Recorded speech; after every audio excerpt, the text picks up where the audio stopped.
दोस्तों बहुत सारे स्टूडेंट को ऐप डाउनलोड नहीं करते बन रहा है या फिर कर भी लिया है तो कोर्स भी नहीं देख पा रहे हैं। तो मैं आज उनको बता दूं कि ये जो सेल्फ स्टडी क्लासेस इस प्रकार से जब आप प्ले स्टोर से करते हैं तो ये आपका वेल जो है आइकन उसमें लगा हुआ है ना। तो इस प्रकार से सेल्फ स्टडी क्लासेस आपको सर्च करना है और ऐसे आइकन में आपको ऐप मिलने वाला है। ठीक है, तो दोस्तों हम देखें कि प्ले स्टोर में आपको इस प्रकार से दिखेगा ये सेल्फ स्टडी क्लासेस। ठीक है, ये प्ले स्टोर में आपको सेल्फ स्टडी क्लासेस का ऐप दिखने वाला है। ठीक है, ये इमेज उसमें डली है, ये आइकन, ये लोगो उसमें डला है। ठीक है, अब दोस्तों इसको इंस्टॉल करना है, यहां से आप इंस्टॉल करेंगे। ठीक है, अब इंस्टॉल करेंगे तो वहां पर आपको नंबर मांगेगा, जीमेल नंबर मांगेगा, तो आपको ओटीपी आएगा, तो आप रजिस्टर करके आगे बढ़ेंगे। तो साथियों आज का सेशन स्टार्ट हो चुका है और दोस्तों जिन भी साथियों ने अभी तक सेल्फ स्टडी क्लासेस का ऐप डाउनलोड नहीं किया है, आप सेल्फ स्टडी क्लासेस का ऐप जरूर डाउनलोड करें। दोस्तों आपको क्या करना है, प्ले स्टोर में सर्च करना है सेल्फ स्टडी क्लासेस। ठीक है, तो ये पूरा आपको लिखा मिल जाएगा और ऐप आपको डाउनलोड कर लेना। अगर दोस्तों आप हिंदी साहित्य की तैयारी कर रहे हैं, UK, LT, TGT, PGT, Punjab master cadre या फिर जूनियर टेट एग्जाम की तैयारी कर रहे हैं, तो दोस्तों ये वीडियो आपके लिए है। ये ऐप जो है सेल्फ स्टडी क्लासेस, ये आपके लिए। ठीक है, तो जिन भी साथियों ने अभी तक वीडियो को लाइक नहीं किया वो जल्दी से लाइक करें और वीडियो को दोस्तों अपने मित्रों तक शेयर जरूर करें। आज हम द्विवेदी योग को पढ़ने वाले, इसके पहले दोस्तों हमने भारतेंदु योग को पढ़ा आधुनिक काल में। आज अपन द्विवेदी योग को पढ़ेंगे। द्विवेदी योग में आपको बताना है कि द्विवेदी योग का जो नामकरण किया गया वो किसके नाम पर किया गया, ये आपको चयन करना है। ठीक है, तो सभी साथी ऐसे हैं जिन्होंने सेल्फ स्टडी क्लासेस का ऐप डाउनलोड कर लिया है, तो जल्दी जल्दी से फटाफट से उत्तर बताएंगे। द्विवेदी योग नामकरण किया है तो किसने किया है बताइए, है ना, किसके नाम पर किया गया है, ये क्वेश्चन आपको बताना है। तब आपका यहां पर बिल्कुल द्विवेदी योग नामकरण किया गया, ये आपसे पूछा गया और आपने बिल्कुल सही आंसर चयन किया है कि महावीर प्रसाद द्विवेदी। महावीर प्रसाद द्विवेदी के नाम पर दोस्तों द्विवेदी योग का नाम पड़ा और महावीर प्रसाद द्विवेदी आपको पता है कि द्विवेदी योग के श्रेष्ठ दोस्तों कवि लेखक माने जाते हैं। और द्विवेदी जो महावीर प्रसाद द्विवेदी हैं, ये सरस्वती पत्रिका के क्या बने थे, सरस्वती पत्रिका के दोस्तों ये संपादक बने थे। कब बने थे, 1903 में। और सरस्वती पत्रिका यानी कि दोस्तों 1900 ईस्वी से ही द्विवेदी योग का आरंभ माना जाता है, 1900 ईस्वी से। ठीक है, ये आपको याद रख लेना। द्विवेदी योग का नामकरण महावीर प्रसाद द्विवेदी के नाम पर किया गया। इन्होंने गद्य और पद्य दोनों के लिए खली बोली में सामान्य बोलचाल की भाषा को प्राथमिकता देने की वकालत की। इनके द्वारा दोस्तों रचित अनुदित व मौलिक 80 ग्रंथ हैं और इनके प्रमुख काव्य संग्रह हैं काव्य मंजूषा, सुमन, काव्य कुंज, अबला विलाप, ये सभी इनकी दोस्तों रचनाएं मानी जाती हैं। ठीक है, ये चीज आपको याद रखना है यहां पर। अब आप पढ़ते हैं अगला क्वेश्चन। अगला क्वेश्चन यहां पर आपको बताना है दोस्तों सैरंध्री के रचनाकार कौन, ये क्वेश्चन आपसे पूछा गया। तो फिलहाल यहां पर तो आपको उत्तर दिख रहा होगा कि सैरंध्री के रचनाकार कौन माने जाते हैं, तो उत्तर है आपका मैथिली शरण गुप्त। ये क्वेश्चन पूछा गया है दोस्तों, सैरंध्री के रचनाकार कौन है। सैरंध्री के रचनाकार मैथिली शरण गुप्त हैं। यह गुप्त जी द्वारा रचित नाटक है। सैरंध्री नाटक किसका है, तो ये मैथिली शरण गुप्त का है। इनके द्वारा रचित नाटक है रंग में भंग, राजा प्रजा, है ना, ये आपको याद रख लेना दोस्तों। वन वैभव, विकट भट्ट, ब्रहणी, ब्रजांगना, है ना, बैतालिक, शक्ति, स्वदेश, ये इनकी बहुत ही महत्वपूर्ण रचनाएं मानी जाती हैं, इनको याद रख लेना है। और सैरंध्री भी किसकी है दोस्तों, मैथिली शरण गुप्त की रचना मानी जाती है, ये आपको याद रख लेना। ठीक है, बी नंबर आपका मैथिली शरण गुप्त बिल्कुल सही हो जाएगा। ठीक है, अगला क्वेश्चन आपको यहां पर अब चयन करना है। अगला क्वेश्चन है आपका कि कौन सी रचना अयोध्या से उपाध्याय हरिऔध की है। अयोध्या से उपाध्याय हरिऔध आपको पता होगा दोस्तों, अयोध्या से उपाध्याय हरिऔध जो हैं ये द्विवेदी युग के श्रेष्ठ कवि और लेखक माने जाते हैं। अयोध्या से उपाध्याय हरिऔध ने दोस्तों खड़ी बोली का प्रथम महाकाव्य लिखा था जिसका नाम था प्रिय प्रवास, आपको पता है ना।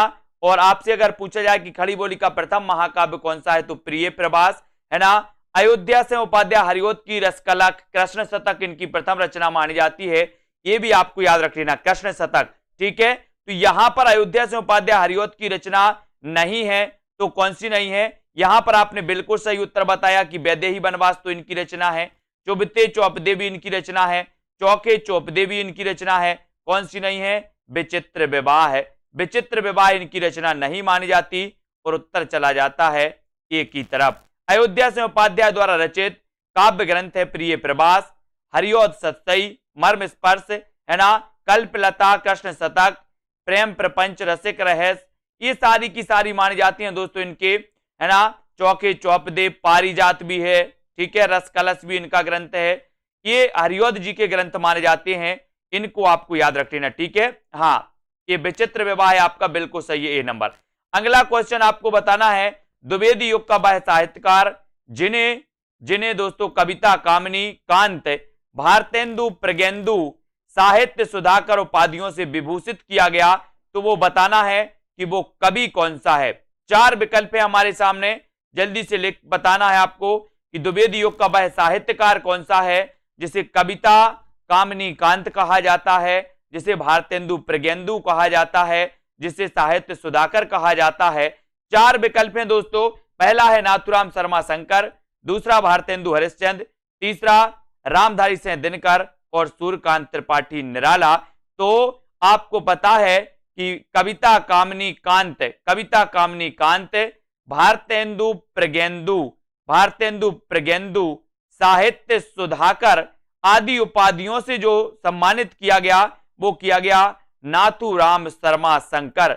नाथुराम शर्मा शंकर को, यानी कि आपका विकल्प नंबर जो ए है वो बिल्कुल सही हो जाता है, ठीक है। इन्हें भारतेंदु प्रज्ञेंदु कहा जाता है, इन्हें साहित्य सुधाकर कहा जाता है, इन्हें कविता, कामनी, कांत कहा जाता है, यानी कि उत्तर कहां चला जाता है? एक की तरफ, ठीक है। द्विवेदी युग के साहित्यकार नाथुराम शर्मा शंकर को कविता, कामनी, कांत, है ना, भारतेंदु प्रज्ञेंदु, साहित्य सुधाकर आदि उपाधियों से विभूषित किया गया, ये भी याद रख लेना। और अगला क्वेश्चन है, बताना है आपको मैथिलीशरण गुप्त की काव्य रचना कौन सी नहीं है, कौन सी नहीं है, ये आपसे पूछा गया।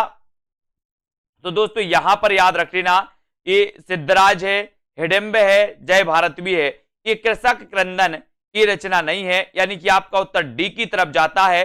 डी नंबर कृषक क्रंदन आपका सही हो जाएगा। कृषक क्रंदन ये गया प्रसाद शुक्ल स्नेही की रचना मानी जाती है। किसकी मानी जाती है? गया प्रसाद शुक्ल स्नेही की रचना है। इनकी अन्य रचनाएं हैं प्रेम पच्चीसी, राष्ट्रीय वीणा, त्रिशूल, है ना, तरंग, करुणा तथा कादम्बिनी, ये सभी मानी जाती हैं, है ना। रंग में भंग, जयद्रथ वध, किसान, विकट भट्ट, गुरुकुल, साकेत, भारत भारती, झंकार, यशोधरा, द्वापर, जय भारत, विष्णुप्रिया, हिडिंबा, सिद्धराज, हिंदू, बैतालिक तथा पंचवटी आदि ये सभी रचनाएं किसकी हैं? मैथिलीशरण गुप्त की। लेकिन कृषक क्रंदन ये गया प्रसाद शुक्ल स्नेही की है ना। बोले कृषक का क्रंदन गया, कृषक का क्रंदन गया, गया तो गया प्रसाद शुक्ल स्नेही, ठीक है।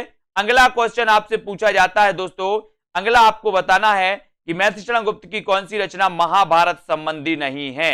महाभारत संबंधी कौन सी नहीं है पूछा है यहां पर। तो वन वैभव नहीं है, शक्ति, सैरंध्री या फिर कव संहार। प्रश्न क्रमांक 6 और 6 में आपको चयन करना है, छठवीं का आंसर क्या हो जाएगा? महाभारत संबंधी नहीं है तो कौन सी नहीं है बताइए। 4 विकल्प है, चौथा विकल्प सैरंध्री है ना, चौथा विकल्प सैरंध्री है। और दोस्तों 3 विकल्प आपको दिख रहे होंगे, वन वैभव, शक्ति, है ना, और दोस्तों कप संहार और सैरंध्री। तो यहां पर आपको इतना याद रखना है कि जो ये शक्ति है, शक्ति, ये दोस्तों महाभारत संबंधी नहीं है और उत्तर चला जाता है विकल्प नंबर बी की तरफ, है ना। तो ये बी नंबर आपका बिल्कुल सही है। मैथिलीशरण गुप्त की कौन सी रचना महाभारत संबंधी नहीं है? तो बी नंबर बिल्कुल राइट, है ना, वेरी गुड, बी नंबर आपका सही उत्तर हो जाता है। अब दोस्तों आते हैं अगले प्रश्न की ओर। अगला प्रश्न यहां पर हम देखेंगे कि मैथिलीशरण गुप्त की शक्ति रचना महाभारत संबंधी नहीं, जबकि वन वैभव, वक संहार, सैरंध्री महाभारत संबंधी रचनाएं हैं, ये भी आपको याद रख लेना। अगला क्वेश्चन आपकी स्क्रीन पर है, हरिओद कृत काव्योपवन का प्रकाशन वर्ष क्या है? बहुत बढ़िया प्रश्न है, काव्योपवन। सुरभि जी बिल्कुल, हरिओद कृत काव्योपवन का प्रकाशन वर्ष आपको बताना है। जो भी साथी जूनियर टेट एग्जाम की तैयारी कर रहे हैं, जो भी स्थिति PGT, TGT, Punjab master cadre exam की तैयारी कर रहा है, यूकेएलटी की, वो दोस्तों ऐप डाउनलोड कर लें, प्ले स्टोर में सर्च करें सेल्फ स्टडी क्लासेस, है ना। और जिन भी साथियों को कोर्स में एडमिशन लेना है हिंदी साहित्य के दोस्तों, जूनियर टेट एग्जाम के, मास्टर कैडर एग्जाम के, तो इसकी फीस रखी है दोस्तों अभी आपको 1200 रुपए, ठीक है। तो इस फीस में आप दोस्तों एडमिशन ले सकते हैं और अपनी पढ़ाई को क्रमबद्ध कर सकते हैं। हरियोध कृत काव्योपवन का प्रकाशन वर्ष क्या है, तो उत्तर चला जाता 1909। 1909 यानी सी नंबर, है ना। काव्योपवन सी नंबर 9 आपका बिल्कुल सही हो जाएगा। हरियोध कृत काव्योपवन का प्रकाशन वर्ष 1909 ईस्वी है और हरियोध द्वारा रचित काव्य है प्रिय प्रवास, सभी को पता है। पारिजात, है ना, वैदेही वनवास, कृष्ण शतक इनकी पहली रचना है। प्रेम प्रपंच, चोखे चौपदे, चुभदे चौबदे, है ना। और दोस्तों ये सारी की सारी रचनाएं मानी जाती हैं इनकी अयोध्या से उपाध्याय हरियोध की। अब अगला क्वेश्चन आपको यहां पर चयन करना है, किसके साहित्य को हम सरस्वती और इंदु में जिस प्रयोगात्मक रूप में देखते हैं वही उस साहित्य का असली रूप है। किसके साहित्य को बताइए, 8 का प्रश्न बताना है। किसके साहित्य को हम सरस्वती और इंदु में जिस प्रयोगात्मक रूप में देखते हैं वही उस साहित्य का असली रूप है। भारतेंदु योग, द्विवेदी योग, छायावादी योग या फिर आधुनिक युग। प्रश्न क्रमांक आपका 8 नंबर आपको चयन करना है, 8वां नंबर। प्रश्न क्रमांक 8 में, और 8 में आपका बिल्कुल सही आंसर हो जाएगा द्विवेदी युग। द्विवेदी युग यानी बी नंबर, ठीक है। किसके साहित्य को हम सरस्वती और इंदु में जिस प्रयोगात्मक रूप में देखते हैं वही उस साहित्य का असली रूप है, ये आपका द्विवेदी युग बिल्कुल सही हो जाएगा। बी नंबर आपका बिल्कुल सही हो जाएगा। द्विवेदी युगीन 1900 ईस्वी से 1918 ईस्वी तक साहित्य को हम सरस्वती एवं इंदु में जिस प्रयोगात्मक रूप में देखते हैं वही उस साहित्य का असली रूप है, ठीक है। और सरस्वती पत्रिका का प्रकाशन 1900 ईस्वी, ये आपको याद रख लेना है दोस्तों, ठीक है। आचार्य महावीर प्रसाद द्विवेदी जी इसके ख्याति लब्ध संपादक हुए, ये भी आपको याद रख लेना दोस्तों, है ना। ये सारी चीजें आपको याद रखनी है। अगला क्वेश्चन, खड़ी बोली हिंदी का आधुनिक कालीन प्रथम महाकाव्य कौन सा है। खड़ी बोली हिंदी का आधुनिक कालीन प्रथम महाकाव्य कौन सा माना जाता है। खड़ी बोली हिंदी का आधुनिक कालीन प्रथम महाकाव्य कौन सा माना जाता है, या ऐसे भी क्वेश्चन आ सकता है कि खड़ी बोली का प्रथम महाकाव्य कौन सा है। ऐसे भी घुमा के पूछ लिया है आपसे कि खड़ी बोली हिंदी का आधुनिक कालीन प्रथम महाकाव्य कौन सा है, बताइए। 4 विकल्प हमारे पास हैं और सभी को लगभग पता है कि खड़ी बोली हिंदी का जो प्रथम महाकाव्य है वो महाकाव्य है प्रिय प्रवास। कौन सा है, प्रिय प्रवास। खड़ी बोली हिंदी का आधुनिक कालीन प्रथम महाकाव्य प्रिय प्रवास, सन 1914 ईस्वी में अयोध्या से उपाध्याय हरियोध द्वारा रचित 17 सर्गों का प्रबंध काव्य है। प्रिय प्रवास का सर्वप्रथम नाम ब्रजांगना विलाप था। यह संपूर्ण काव्य संस्कृत के वर्ण वृत्तों पर आधारित है। इस प्रबंध काव्य में कृष्ण के बचपन से लेकर मथुरा प्रस्थान तक का वर्णन है ना। इसमें कितने सर्ग हैं, 17 सर्ग हैं, ये याद रख लेना हरियोध जी के प्रिय प्रवास में, इसको सभी याद रखेंगे। विख्यात जीवन व्रत हमारा लोक हित एकांत था, आत्मा अमर है देह नश्वर ए अटल सिद्धांत था। उपर्युक्त पंक्तियां किस कृति में संग्रहित हैं, बताइए किस कृति में संग्रहित हैं। विख्यात जीवन व्रत हमारा कौन सी कृति में संग्रहित है दोस्तों, ये 4 विकल्प आपको चयन करना है। तो विख्यात जीवन व्रत हमारा लोक हित एकांत था और आत्मा अमर है देह नश्वर ए अटल सिद्धांत था। उपर्युक्त पंक्तियां किस कृति में संग्रहित हैं, तो 4 विकल्प हैं, साकेत, है ना, सिद्धराज, भारत भारती या फिर इनमें से कोई नहीं। तो अब आपका राइटिंग सही हो जाएगा, उत्तर जो हो जाएगा सही वो हो जाएगा भारत भारती। भारत भारती में ये दोस्तों विख्यात जीवन व्रत हमारा लोक हित एकांत था, आत्मा अमर है देह नश्वर यह अटल सिद्धांत था। ये जो पंक्तियां हैं ये भारत भारती की पंक्तियां हैं और भारत भारती के रचनाकार कौन है, मैथिली शरण गुप्त, है ना, याद रख लेना। राष्ट्रीय काव्यधारा की रचना है, इसी रचना की प्रसिद्धि के कारण उन्हें राष्ट्र कवि की संज्ञा भी दी गई, ये भी आपको पता होगा। है ना। उपर्युक्त पंक्ति भारत भारती में संग्रहित है। 1912 ईस्वी में रचित भारत भारती ग्रंथ के लेखक मैत्री शरण गुप्त हैं। याद रख लेना, मैत्री शरण गुप्त का उपनाम कभी अगर आपसे पूछा जाए तो इनका उपनाम मधुप था। क्या नाम उपनाम था? इनका उपनाम था दोस्तों मधुप। किसका? मैत्री शरण गुप्त का। और इन्हें दद्दा भी कहते थे। क्या? दद्दा। ठीक है, ये राष्ट्रकवि थे। राष्ट्रकवि इन्हें दोस्तों मैत्री शरण गुप्त की जो भारत भारती इसकी प्रसिद्धि के कारण महात्मा गांधी ने राष्ट्रकवि की उपाधि दी थी, है ना। और इनका उपनाम क्या था? मधुप। और दद्दा भी इनका उपनाम था। कभी अगर एग्जाम में आ जाए तो छोड़ना नहीं। द्विवेदी युग की कविता है तो कौन सी है? उपदेशात्मक एवं इतिवृत्तात्मक कविता है ना। प्रकृति चित्रात्मक है, नव जागरण परक है, या फिर नारी चेतनात्मक है? बताइए। प्रश्न क्रमांक आपका 11 है। 11 में द्विवेदी युग की कविता बताना है। कविता है तो किस प्रकार की है, या कविता की विशेषता है तो वो किस प्रकार की विशेषता है? द्विवेदी युग की कविता है तो आपका सही उत्तर हो जाएगा उपदेशात्मक एवं इतिवृत्तात्मकता, है ना। इतिवृत्तात्मक यानी ए नंबर आपका बिल्कुल सही है ना। द्विवेदी युग की कविताओं में उपदेशात्मक एवं इतिवृत्तात्मक प्रमुख रूप से पाया जाता है। इतिवृत्तात्मक का नहीं होता है दोस्तों वस्तु वर्णन, है ना। और द्विवेदी युग को जागरण सुधार काल भी कहा जाता है। ये क्वेश्चन कई बार आया है कि जागरण सुधार काल किसे कहा जाता है? जागरण सुधार काल किसे कहा जाता है? ठीक है, तो आपको बताना है कि वो कहा जाता है द्विवेदी युग को। ठीक है, अगला है मैत्री शरण गुप्त ने इतिहास के उपेक्षित नारी पात्र को निम्न पुस्तक में प्रतिष्ठित किया, है ना। इतिहास के उपेक्षित नारी पात्र को किस पुस्तक में प्रतिष्ठित किया? बताइए। भारत भारती में, रंग में भंग, या फिर द्वापर, या फिर साकेत में? आपको पता है दोस्तों, है ना, बोले सर राम के साथ तो सीता वनवास गई थी, है ना, लेकिन लक्ष्मण के साथ उर्मिला नहीं गई थी। और ये इतिहास उपेक्षित नारी मानी जाती हैं दोस्तों, है ना, कि राम की सीता और राम का वियोग तो सबने देखा, लेकिन उर्मिला और लक्ष्मण का वियोग किसी ने नहीं देखा।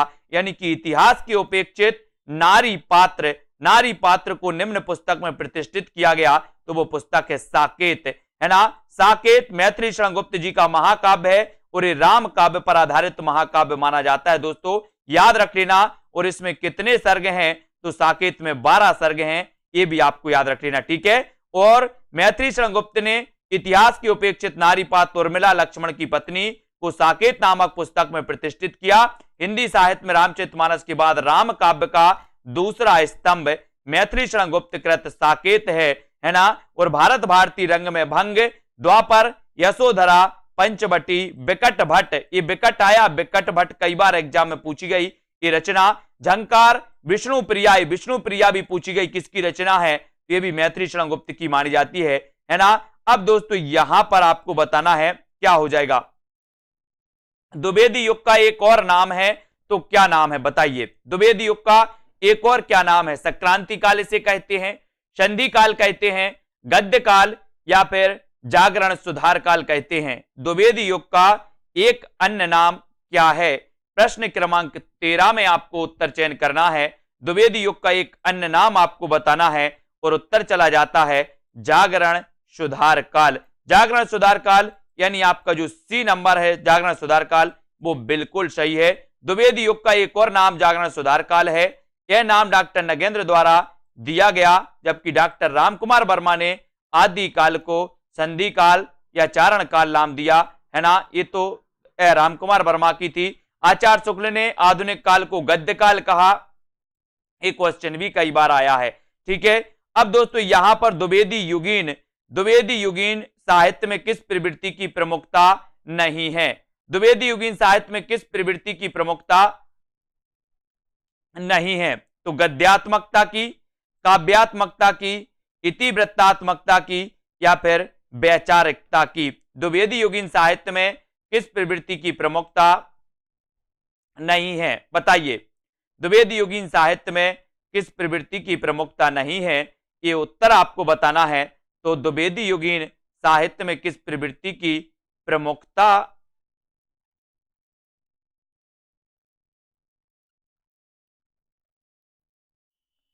तो यहां पर आपका उत्तर हो जाएगा दोस्तों काव्यात्मकता। ये बी नंबर सही हो जाएगा। यहां पर ये डी नहीं होगा। काव्यात्मकता आपका बिल्कुल सही हो जाएगा, क्योंकि इतिवृत्तात्मकता की प्रमुख विशेषता मानी जाती है ना। तो ये बी नंबर आपका बिल्कुल सही है। गद्यात्मकता, वैचारिकता द्विवेदी युग प्रधान प्रवृत्तियां रही हैं। गद्यात्मकता भी रही है, वैचारिकता भी रही है ना, इतिवृत्तात्मकता भी रही है। नहीं रही तो कौन सी नहीं रही? काव्यात्मकता नहीं रही। और बी नंबर आपका बिल्कुल सही हो जाता है, बी नंबर। ठीक है, वी राइट आंसर हो जाएगा, काव्यात्मकता। ठीक है, राजपूतियान की कथा है तो कौन सी है? किस रचना में राजपूतियान की कथा है, ये आपको बताना है। उत्तर क्या हो जाएगा? सभी लोग बताएंगे। राजपूतियान की कथा, राजपूतियान की कथा है तो कौन सी है? सिद्धराज, रंग में भंग, पंचवटी या फिर साकेत? राजपूतियान की कथा है, आपको चयन करना है। बताइए, प्रश्न क्रमांक है आपका, है ना, यहां पर दोस्तों 15, और 15 में राजपूतियान की कथा कौन सी रही? ये 4 विकल्प में से एक विकल्प का आपको चयन करना। और आपने बिल्कुल सही आंसर बताया कि सर रंग में भंग ये राजपूतियान की कथा रही है, यानी कि बी नंबर आपका बिल्कुल सही हो जाएगा। मैथिली शरण गुप्त इसके रचनाकार हैं, रंग में भंग, है ना। अब यहां पर आते अगला क्वेश्चन अपना है, यहां पर राजपूतियान की कथा रंग में भंग, है ना, काव्य में समाहित है। रंग में भंग काव्य ग्रंथ की रचयिता मैथिली शरण गुप्त हैं, है ना। आचार्य रामचंद्र शुक्ल ने गुप्त जी को सामंजस्यवादी कवि कहा है, रामचंद्र शुक्ल ने कहा। ठीक है, और गुप्त जी ने स्वयं को कौटुंबिक कवि मात्र कहा। इन्हें भारत भारती लिखने पर महात्मा गांधी ने राष्ट्र कवि की उपाधि दी। इनके द्वारा रचित अन्य काव्य ग्रंथ हैं दोस्तों, जयद्रथ वैद्य इनकी रचना है ना। किसान इनकी रचना है, किसान, है ना, किसान भी इनकी रचना है। विकट भट्ट इनकी रचना है। यशोधरा, भारत भारती, साकेत, गुरुकुल, है ना। विष्णु प्रिया, एक कई बार पूछी गई विष्णु प्रिया की रचनाकार कौन है, तो ये भी आपको याद रख लेना। साकेत की कथा का मुख्य संबंध किसके चरित्र विकास से जुड़ा है, ये आपको चयन करना है। करिए, 4 विकल्प हैं और साकेत का मुख्य संबंध बताना है किसके चरित्र विकास से जुड़ा है। राम और सीता के, लक्ष्मण और उर्मिला के, भारत और मांडवी के, या फिर लक्ष्मण और सीता के। तो साकेत की कथा का मुख्य जो संबंध है वो किसके चरित्र से के विकास से जुड़ा है। सभी लोग लाइक जरूर कर देंगे। और जिन भी साथियों ने अभी तक self study classes app download नहीं किया है वो प्ले स्टोर में सर्च करें सेल्फ स्टडी क्लासेस, है ना, और ऐप डाउनलोड कर लें। जिन भी साथियों को एडमिशन लेना है कोर्स में हिंदी साहित्य, हिंदी व्याकरण के, जहां पर आपको टॉपिक वाइज टेस्ट भी मिलेंगे, जहां पर आपको हिंदी व्याकरण भी पढ़ाई जाएगी, जहां पर आपको हिंदी साहित्य भी, विस्तृत अध्ययन प्लस की वीडियो भी आपको पढ़ाए जाएंगे, है ना। तो साकेत की कथा का मुख्य संबंध किसके चरित्र विकास से जुड़ा है, तो वो जुड़ा है लक्ष्मण और उर्मिला, यानी कि बी नंबर आपका बिल्कुल सही है। साकेत में हम पढ़ते हैं दोस्तों कि 1931 की तो ये रचना है साकेत, है ना। साकेत गुप्त जी की सर्वश्रेष्ठ रचना है, इसे महाकाव्यों की श्रेणी में रखा गया। इसकी कथा साकेत को केंद्र बनाकर लिखी गई, है ना, और इसकी कथा वस्तु राम और सीता का ना होकर दोस्तों उर्मिला और लक्ष्मण की है। अगला क्वेश्चन है कि मैथिली शरण गुप्त द्वारा रचित जयद्रथ वध क्या है? महाकाव्य है, खंड काव्य है, प्रबंध काव्य है, या फिर इनमें से कोई नहीं, ये आपको बताना है। प्रश्न क्रमांक 17 का आंसर आपको चयन करना है। 17 का आंसर क्या हो जाएगा? और यहां पर मैथिली शरण गुप्त द्वारा रचित जयद्रथ वध ये क्या है? ये कह दे, ये बोलो खंड काव्य है। क्या है? खंड काव्य। ये दोस्तों प्रबंध काव्य के 2 भेद होते हैं। प्रबंध काव्य के एक भेद होता है महाकाव्य, एक होता है खंड काव्य। यहां खंड काव्य दिया है, हम खंड काव्य ही लगाएंगे, ठीक है, सी नंबर लगाएंगे, सी नंबर खंड काव्य है, ठीक है। मैथिली शरण गुप्त द्वारा रचित जयद्रथ वध एक खंड काव्य है। किसी महाकाव्य के आंशिक रूप का अनुसरण करने वाली विधा दोस्तों क्या कहलाती है? एक खंड काव्य कहलाती है, ठीक है, इसको याद रखेंगे। मैथिली शरण गुप्त द्वारा रचित जयद्रथ वध में महाभारत के अर्जुन द्वारा जयद्रथ के वध किए जाने की घटना का इसमें वर्णन किया गया है ना। अब अगला क्वेश्चन आपको यहां पर बताना है कि दिवस का अवसान समीपता, गगनता कुछ लोहित हो चला, है ना, तरु शिखा पर थी अब गरजती कमलिनी, कुल कब वल्लभ की प्रभा। ये कई बार पूछा गया दोस्तों, दिवस का अवसान समीपता। ये दिवस का अवसान समीपता, ये पंक्ति आपको बताना है कि ये पंक्ति किससे है दोस्तों? आंसू से है, परिवर्तन से, किसान से, या प्रिय प्रवास से। यानी कि किस रचना से लिया गया है? बताइए, ये पंक्ति किस रचना से ली गई है, ये बताना है। प्रश्न क्रमांक 18 में दिवस का अवसान समीप था, है ना, गगनता कुछ लोहित हो चला, तरु शिखा पर थी अब राजती कमलिनी, है ना। ये क्वेश्चन कई बार आया। और दिवस का अवसान समीप था, बोले किसके दिवस का? बोले प्रिय प्रभास, प्रिय के प्रभास का दिवस का अवसान समीप था। याद रख लेना, प्रिय प्रभास आपका सही होगा। प्रिय प्रभास खड़ी बोली का प्रथम महाकाव्य, है ना।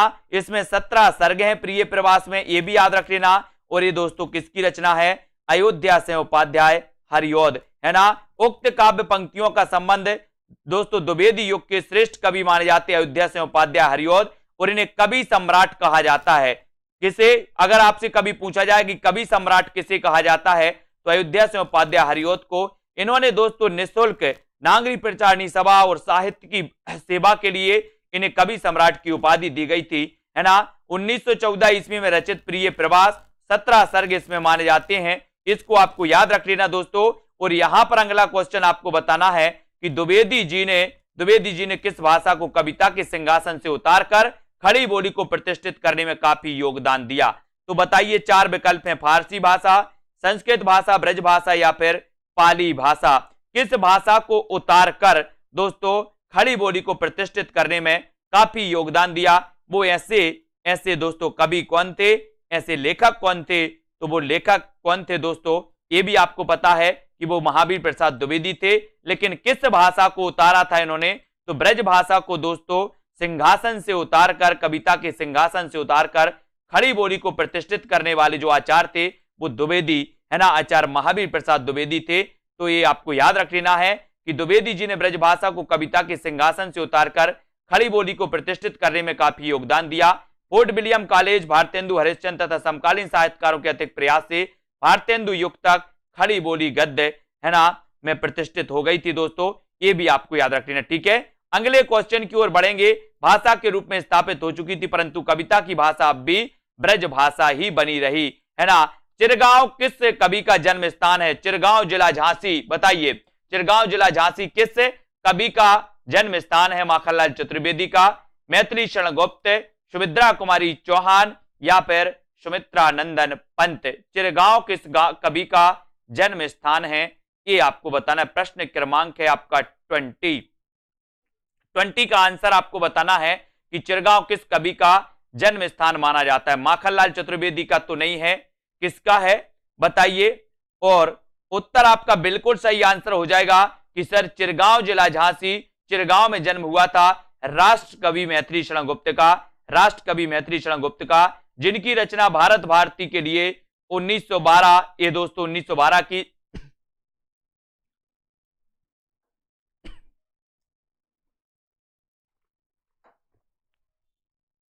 इसको याद रख लेना। मैथिली शरण गुप्त जी का जन्म झांसी जिले के चिरगांव में हुआ था। राष्ट्र कवि गुप्त जी के द्वारा लिखे गए काव्य ग्रंथ हैं जयद्रथ वध, भारत भारती, साकेत, यशोधरा, पंचवटी, विष्णुप्रिया, विष्णुप्रिया याद रख लेना ये दोस्तों। और माखनलाल चतुर्वेदी का जन्म मध्य प्रदेश के कहा हुआ था? होशंगाबाद जिले के बाबई गांव में हुआ था, है ना। सुमित्रा कुमारी चौहान का जन्म प्रयाग के निहालपुर गांव में हुआ था। और पंत जी का जन्म हुआ था दोस्तों उत्तर प्रदेश, है ना, अल्मोड़ा जिले में हुआ था, अल्मोड़ा उत्तराखंड, है ना, अल्मोड़ा जिले के कोसानी गांव में हुआ था। ये भी आपको याद रख लेना, जो अब उत्तराखंड में आता है अल्मोड़ा जिला के कोसानी गांव, ठीक है। अब यहां पर आपको सुमेलित करना है प्रिय प्रवास, रंग में भंग, मृत्युंजय या फिर पथिक। बताइए प्रिय प्रवास के रचनाकार कौन है, रंग में भंग की रचना किसने की, मृत्युंजय किसकी रचना है, और दोस्तों पथिक के रचनाकार कौन है। ये 4 कूट आपसे दिए हैं। 4 कूट में से प्रिय प्रवास तो आपने कई बार पढ़ा। प्रिय प्रवास यानी कि दोस्तों हरिऔध की रचना, महाकाव्य है ना, 1914 में लिखा गया, प्रकाशित हुआ। रंग में भंग तो आपको पता ही है, मैथिली शरण गुप्त हैं, ठीक है। अब आपको पथिक बताना है, तो पथिक के रचनाकार तो कौन है, राम नरेश त्रिपाठी, राम नरेश त्रिपाठी, है ना। मानसी स्वप्न पथिक, ये राम नरेश त्रिपाठी की रचना है। और मृत्युंजय के रचनाकार कौन है, ठीक है, राय देवी प्रसाद पूर्ण, ठीक है। तो प्रिय प्रवास किसकी है, हरिऔध की, रंग में भंग मैथिली शरण गुप्त, मृत्युंजय राय देवी प्रसाद पूर्ण और पथिक राम नरेश त्रिपाठी। ठीक है, ये क्लियर, इतनी चीजें आपकी क्लियर हो गई। अगला क्वेश्चन है प्रिय प्रवास, हरिओत जी की रचना है। हरिओत जी की अन्य रचनाएं चुभते चौपदे, चौखे चौपदे, वैदेही बनवास, है ना। और दोस्तों मैथिली शरण गुप्त की रंग में भंग है, ये भी आपको याद रख लेना। पथिक राम नरेश त्रिपाठी की है। ठीक है, मृत्युंजय राय देवी प्रसाद पूर्ण की रचना कई बार पूछी गई। अब दोस्तों यहां पर आपसे रचना काल की दृष्टि से पूछा गया कि रचना काल की दृष्टि, रचना क्रम की दृष्टि से बताइए कृतियों का सही अनुक्रम क्या है। अगर आपको दिख रहा हो तो आप जरूर बताइएगा। प्रश्न क्रमांक रचना काल की दृष्टि से कृतियों का सही अनुक्रम बताना है, तो चयन करिए रचना काल की दृष्टि से। और रचना काल की दृष्टि से इसका सही जो उत्तर है दोस्तों, रचना काल की दृष्टि से, सभी लोग वीडियो को लाइक जरूर कर दिएगा। ये दोस्तों आपका प्रिय प्रवास, साकेत, तुलसीदास और कृष्णायन, ये माने जाती है, बिल्कुल सही है। इनके बारे में अपन यहां पर पढ़ेंगे कि प्रिय प्रवास का रचना काल 1914, साकेत 1931, तुलसीदास 1938, कृष्णायन 1943, है ना। प्रिय प्रवास अयोध्या से उपाध्याय हरिओत की, साकेत मैथिली शरण गुप्त की, तुलसीदास सूर्यकांत त्रिपाठी निराला की रचना है तुलसीदास, और कृष्णायन द्वारिका प्रसाद की रचना है। ठीक है, इनको आपको याद रख लेना। और दोस्तों आपको पता है कि हिंदी में रामचरितमानस के बाद राम काव्य का जो दूसरा स्तंभ माना जाता है वो साकेत महाकाव्य माना जाता है। राम काव्य पर आधारित महाकाव्य है दोस्तों, इसको अपन को याद रख लेना है। फिर बढ़ते हैं अगले क्वेश्चन की ओर। अगला क्वेश्चन आपको यहां पर चयन करना है। अगला क्वेश्चन आपको बताना है कि यहां पर चयन करिए, ये है दोस्तों आपका क्वेश्चन। आपको बताना है कि करते करते तुलसीदास भी कैसे मानस नाद, है ना, महावीर का यदि उन्हें मिलता नहीं प्रसाद। उक्त पंक्तियों के रचनाकार कौन है बताइए। ये उक्त पंक्ति किसी, करते तुलसीदास भी कैसे मानस नाद, महावीर का यदि उन्हें मिलता नहीं प्रसाद। उक्त पंक्तियों के रचनाकार आपको बताना है। ये पंक्ति किसकी है, ये पंक्ति आपको बताना है। और ये पंक्ति है दोस्तों मैथिली शरण गुप्त की, है ना। उक्त कवियों की रचना, पंक्तियों के रचनाकार राष्ट्रकवि मैथिली शरण गुप्त हैं, है ना। और दोस्तों मैथिली शरण गुप्त की निम्न कृतियां भारत भारती, पंचवटी, यशोधरा, झंकार, झंकार भी इनकी रचना है। ठीक है, तो ये मैथिली शरण गुप्त की पंक्ति मानी जाती है, पूछी गई है कई बार। और अगला क्वेश्चन है इतिवृत्तात्मकता किस काव्य युग की प्रमुख विशेषता है। ये क्वेश्चन तो कई बार आया, इतिवृत्तात्मकता के बारे में आपसे पूछा जाता है। और जिन भी साथियों ने अभी तक self study classes app download नहीं किया है वो आज ही दोस्तों सेल्फ स्टडी क्लासेस ऐप को डाउनलोड कर लें। ठीक है, और दोस्तों अपनी पढ़ाई को स्टार्ट कर दें। जिन भी साथियों को जूनियर टेट एग्जाम के लिए कोर्स में एडमिशन लेना है, जिन भी साथियों को टीजीटी पीजीटी के लिए कोर्स में एडमिशन लेना है, तो फीस मात्र 1200 रखी गई है।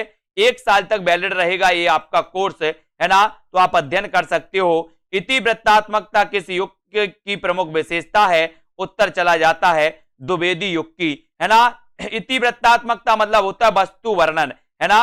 और वस्तु वर्णन द्विवेदी युग की प्रमुख विशेषता है, जिसकी सबसे मुख्य विशेषता देशभक्ति एवं राष्ट्रीय जागरण का उद्दीप्त स्वर माना जाता है। अगला क्वेश्चन आपकी स्क्रीन पर है साथियों, वैदेही बनवास के लेखक कौन है, आपको चयन करना है। 25 का उत्तर आपको बताना है, वैदेही बनवास। और अपन ने पढ़ी है दोस्तों, है ना, कौन कौन सी पढ़ी है, पारिजात पढ़ ली, कृष्ण शतक पढ़ ली, रसकलश पढ़ ली, प्रिय प्रवास पढ़ ली, वैदेही बनवास पढ़ ली, चौके चौपदे पढ़ ली, चुभते चौपदे पढ़ ली। ये सारी रचनाएं किसकी मानी जाती हैं, है ना। ये सारी रचनाएं मानी जाती हैं दोस्तों किसकी, अयोध्या से उपाध्याय हरिओत की।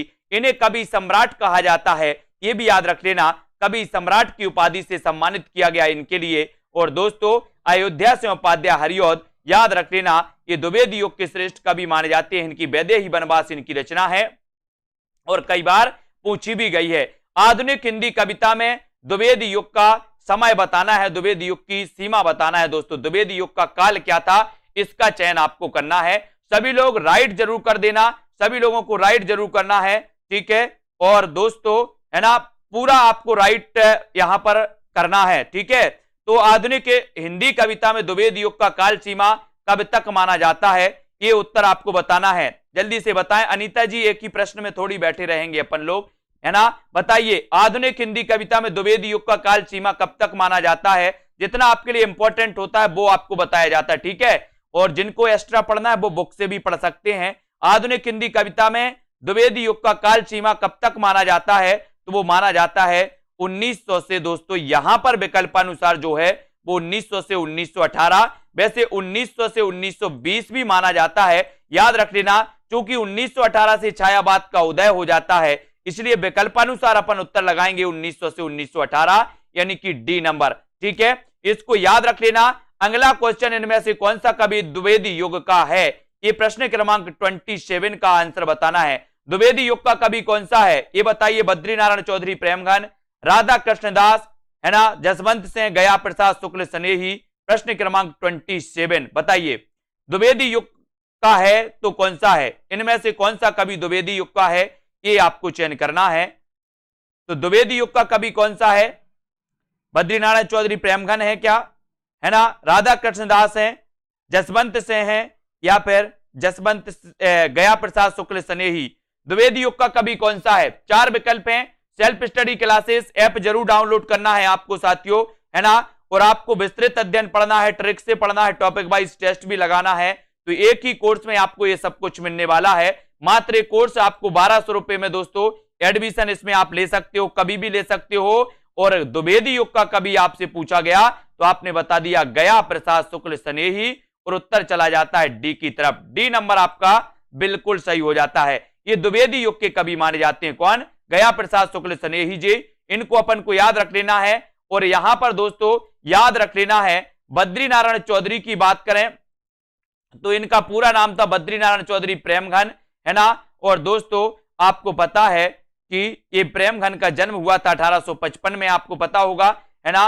राधा कृष्णदास का 1865 में। भारतेंदु युग के ये कवि माने जाते हैं, जबकि गया प्रसाद शुक्ल स्नेही 1883, यानी कि ये द्विवेदी युग के कवि माने जाते हैं। इनको भी याद रख लेना। जसवंत सिंह तो आपको पता ही है, इनकी भाषा भूषण रचना है और ये रीतिकाल के कवि हैं। ठीक है, अब अगला क्वेश्चन है, चौपट चपेट और मयंक मंजरी। चौपट चपेट और मयंक मंजरी नाटकों की रचनाकार कौन है, बताइए। चौपट चपेट और मयंक मंजरी, बढ़िया प्रश्न है।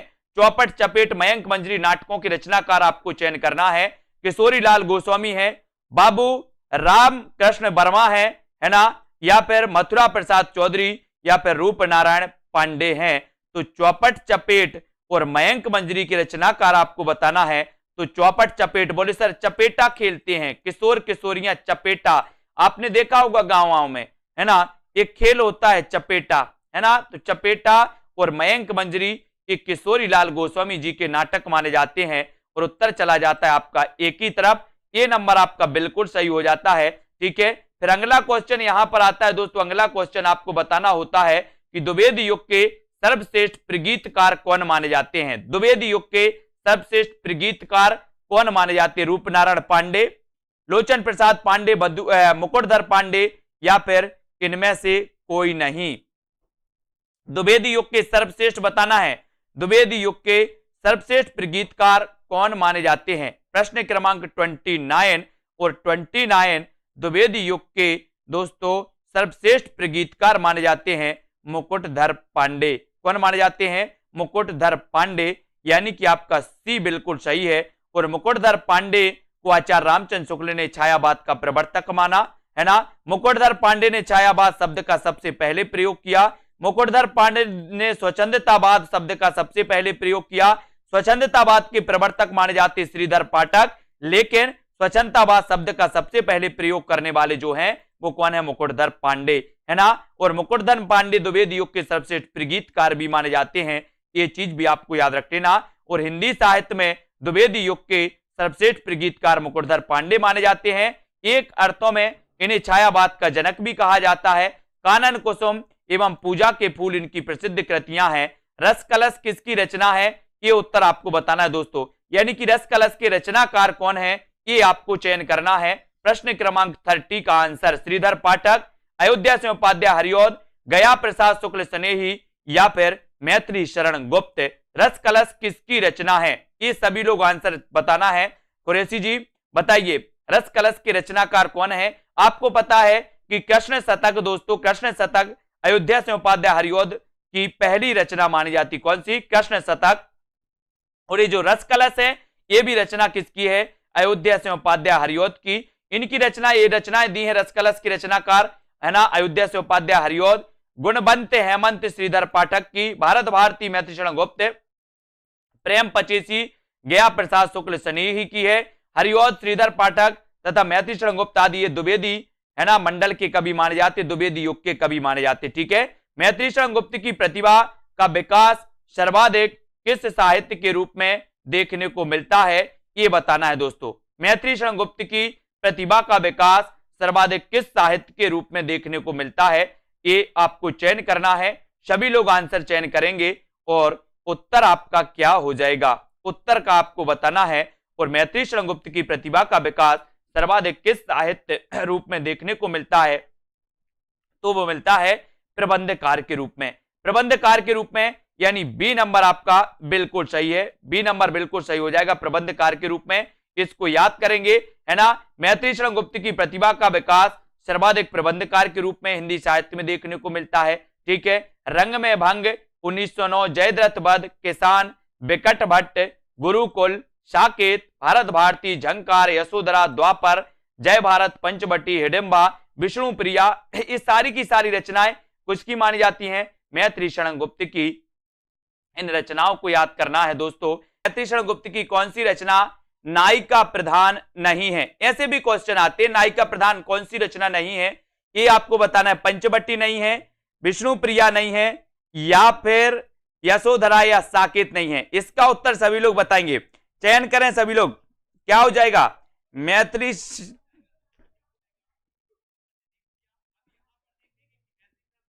शरण गुप्त की कौन सी रचना आपको बताना है, कौन सी रचना नायिका प्रधान नहीं है, ये रचना आपको चयन करना है।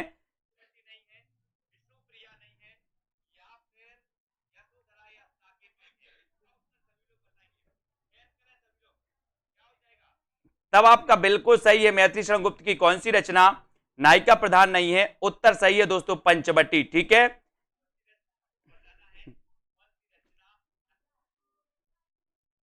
पंचवटी 1925, साकेत 1931, यशोधरा 1932, है ना। इन रचनाओं को आपको याद रखना है। और ये जो रचना है दोस्तों मैथिली शरण गुप्त की, जो पंचवटी रचना है, ये पंचवटी रचना क्या नहीं मानी जाती, नायिका प्रधान नहीं है, यानी कि आपका उत्तर बी नंबर बिल्कुल सही है। बी नंबर आपको चयन करना है यहां पर। ठीक है, बी नंबर, ये नायिका प्रधान नहीं मानी जाती, ये आपको याद रख लेना। यशोधरा आपको पता है दोस्तों, यशोधरा में महात्मा गौतम बुद्ध की पत्नी यशोधरा का वर्णन है, ये भी पता है। ठीक है, इनका दोस्तों खंड काव्य माना जाता है यशोधरा। ठीक है, बहुत बढ़िया। अब यहां पर अगला क्वेश्चन आपको चयन करना है कि मैथिली शरण गुप्त की निम्नलिखित काव्य कृतियों का सही अनुक्रम क्या है। गुप्त जी के बारे में सभी को बताना है, सभी लोग बताएंगे।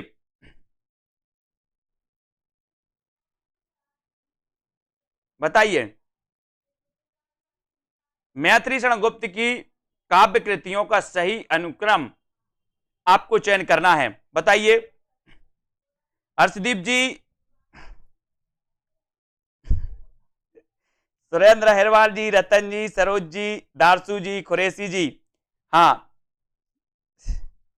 चयन करेंगे सभी लोग। उत्तर क्या हो जाएगा, मैथिली शरण गुप्त की निम्नलिखित काव्य कृतियों का सही अनुक्रम आपको चयन करना है, क्या उत्तर सही हो जाएगा। मैथिली शरण गुप्त की निम्नलिखित काव्य कृतियों का सही अनुक्रम आपको बताना है। तो दोस्तों सबसे पहले इनकी पंचवटी, साकेत, यशोधरा और द्वापर, ये रचनाएं आती हैं। पंचवटी, साकेत, यशोधरा और द्वापर रचना आती है। यहां पर याद रखना है दोस्तों, इनकी पंचवटी रंग में भंग 1909 मानी जाती है। ठीक है, जयद्रथ वध 1910 मानी जाती है, भारत भारती 1912, किसान 1917, पंचवटी 25, हिंदू 27, है ना, और विकट भट्ट 1929। ये क्रम में भी पूछे जाते हैं दोस्तों। ठीक है, ये आपको याद रख लेना है, ये पूछी जाती है। गुरुकुल 1929 में, झंकार 1929, साकेत 31, यशोधरा 32, द्वापर 1936, सिद्धराज 1936, जय भारत 52 और विष्णु प्रिया 1957 मानी जाती है। तो ये रचनाएं हमेशा पूछी जाती हैं। ठीक है, सभी लोग याद करना, रक्षित शर्मा जी, रीता जी। ठीक है, अब यहां पर आपको बताना है रंग में भंग नामक काव्य कृति के रचयिता कौन माने जाते हैं। प्रश्न क्रमांक 34, रंग में भंग बताना है। बताइए, जल्दी से लिखना है, कुछ नहीं हुआ है। मीनाक्षी जी, रतन जी, रंग में भंग नामक काव्य कृति के रचयिता बताना है। 1 इंच मुस्कान, है ना, मन्नू भंडारी और राजेंद्र यादव की 1 इंच मुस्कान मानी जाती है। ठीक है विशाल जी, रंग में भंग नामक काव्य कृति के रचयिता आपको चयन करना है। देवेंद्र जी, रंग में भंग नामक काव्य कृति के रचयिता आपको चयन करना है और उत्तर सही हो जाएगा आपका क्या, मैथिली शरण गुप्त। मैथिली शरण गुप्त, यानी कि सी नंबर सभी लोगों को पता है, रंग में भंग आपका बिल्कुल सही आंसर हो जाएगा। ठीक है, इस सी नंबर आपका बिल्कुल सही हो जाएगा। इस सी आपने जो चयन किया है बिल्कुल राइट आंसर है। रंग में भंग नामक कृति राजपूतानी आनबान। ऐसा भी क्वेश्चन कई बार आता है दोस्तों कि निम्न में से बताइए कि राजपूतानी आनबान की कथा पर आधारित कौन सी रचना है, तो वो है दोस्तों इनकी रंग में भंग। रंग में भंग, ये आपको याद रख लेना है। ठीक है, वेरी गुड। खड़ी बोली हिंदी का प्रथम महाकाव्य कौन सा है, ऐसा क्वेश्चन आता है और मैंने आपको बताया भी था। खड़ी बोली हिंदी का प्रथम महाकाव्य और खड़ी बोली हिंदी के प्रथम महाकवि, ये चयन करिए कौन माने जाते हैं। कविता कौमुदी, उद्धव चरित्र, प्रिय प्रवास या फिर लोकायतन। खड़ी बोली हिंदी का प्रथम महाकाव्य कौन सा है। खड़ी बोली हिंदी का प्रथम महाकाव्य सभी लोग बताएंगे और यहां पर आपका बिल्कुल सही आंसर है प्रिय प्रवास, है ना, प्रिय प्रवास, यानी सी नंबर आपका बिल्कुल सही है।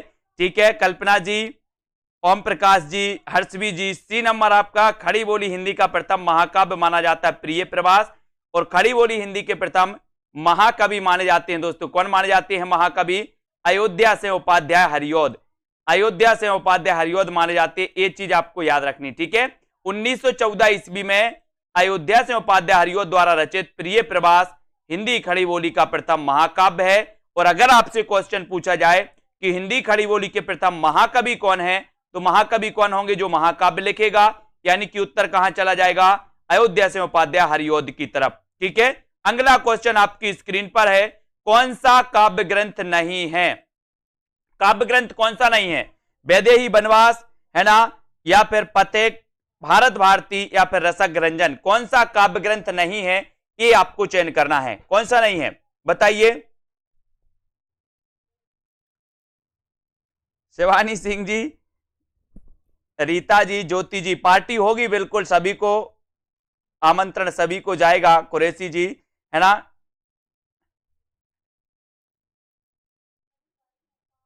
बहुत बढ़िया।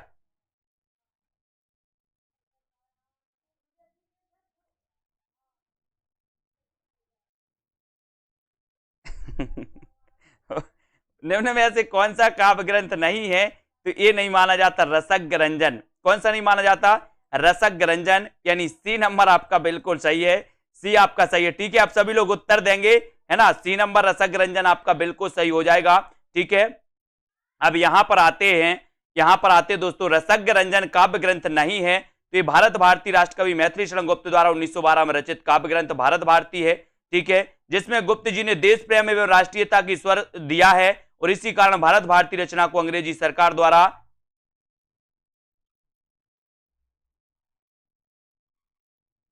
ठीक है जब्त कर लिया गया था। और दोस्तों, राम कथा पर आधारित काव्य ग्रंथ है ये कौन सा, वैदेही वनवास और पथिक रामनरेश त्रिपाठी की एक काव्य कृति है। इनको आपको याद रख लेना।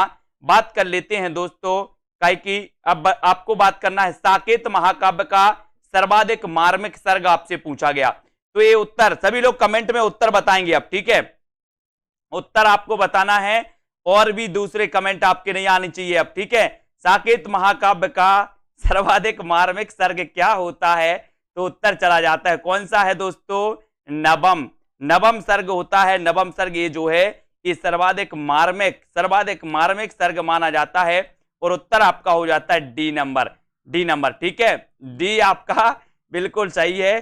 ठीक है, अब सभी लोग ध्यान देंगे कमेंट में उत्तर बताने का, कौन कौन गलत बता रहा हम पूरा देख रहे हैं।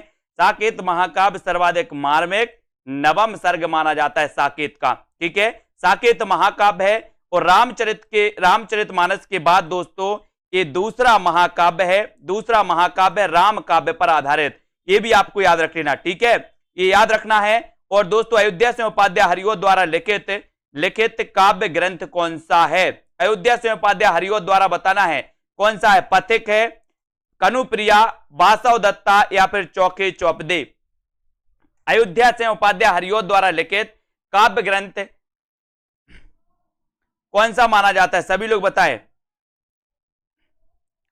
और उत्तर हो जाएगा दोस्तों चौके चौपदे, है ना, चौके चौपदे, यानी कि सी नंबर आपका बिल्कुल सही है ना।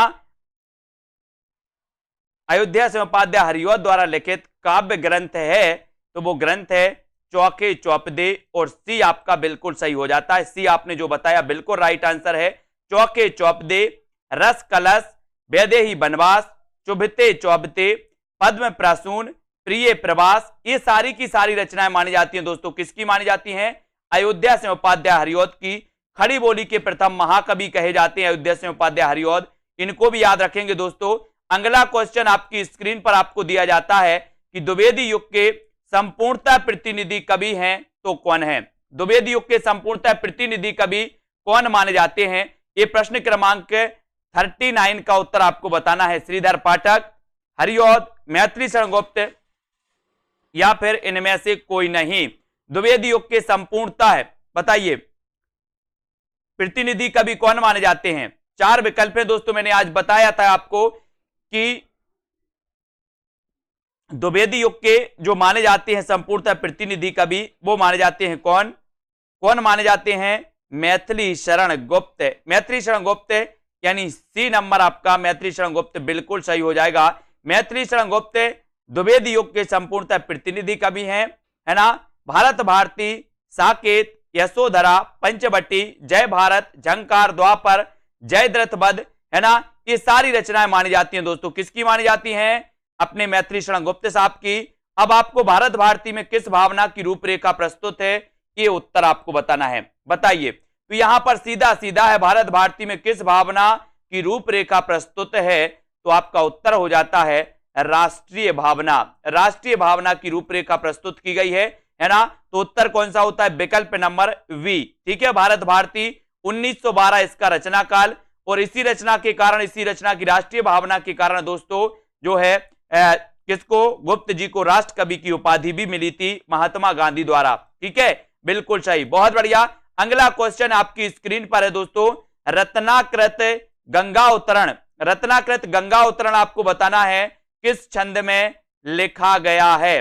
रत्नाकृत गंगा उतरण किस छंद में लिखा गया, ये आंसर बताना है।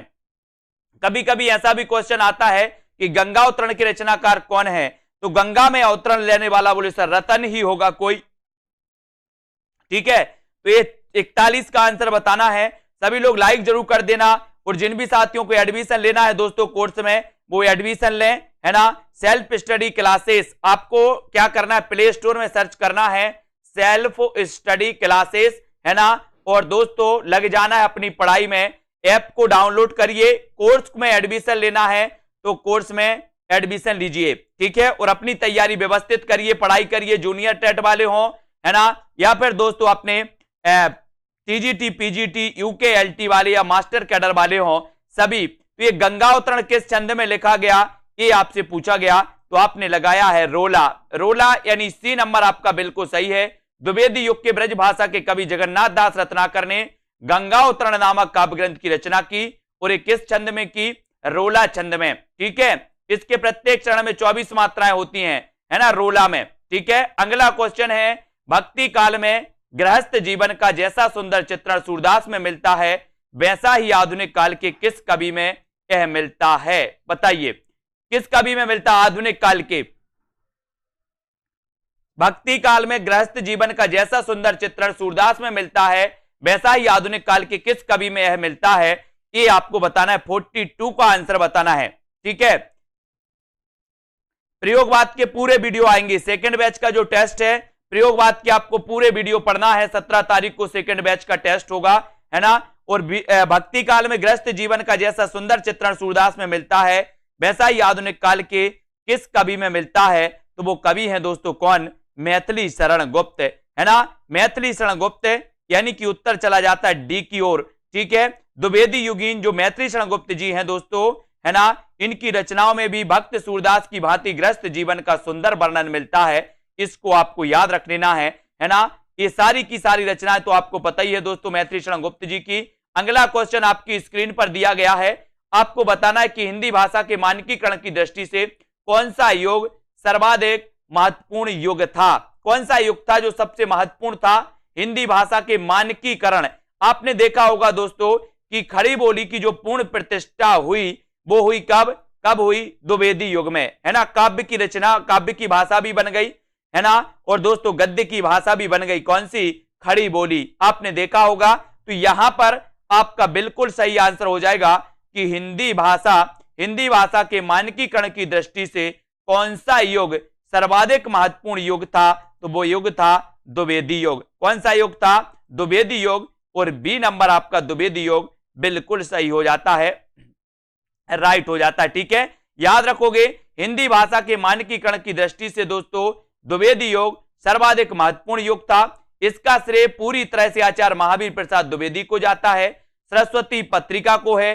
द्विवेदी जी वर्तनी, शुद्धता, उचित शब्दों, ब्राह्म चिन्हों के प्रयोग इत्यादि पर विशेष जोर दिया करते थे, ठीक है। और भारतेंदु युग को नव जागरण युग के नाम से जाना जाता है, ये आपको पता है दोस्तों। गद्य का विकास काल माना जाता है, प्राय सभी आधुनिक गद्य विधाओं का विकास इसी काल में हुआ था दोस्तों, ये आपको याद रख लेना, भारतेंदु युग में। और हिंदी कविता में मुक्तक छंद का प्रवेश छायावाद की प्रमुख देन है, मुक्तक छंद का, ठीक है। और परंपरा में दोस्तों हटकर नए भावबोधों का प्रकाशन प्रगतिवाद की प्रमुख उपलब्धि है, ये तो आपको पता ही है, मुक्त छंद का, ठीक है। किसान की रचनाकार कौन है, किसान, बताइए किसान की रचनाकार कौन है। 44 का उत्तर सभी लोग लाइक करेंगे। जो भी हमारे साथी हैं दोस्तों, यूपी टेट का भी नोटिफिकेशन आ गया, आप बढ़िया तैयार करिए, है ना। यूपी टेट में जो हिंदी पूछी जाती है, हिंदी की रचनाएं पूछी जाती हैं, उन रचनाओं को मैंने बहुत अच्छे से याद करवाया है, आप लोग पढ़ते रहिए।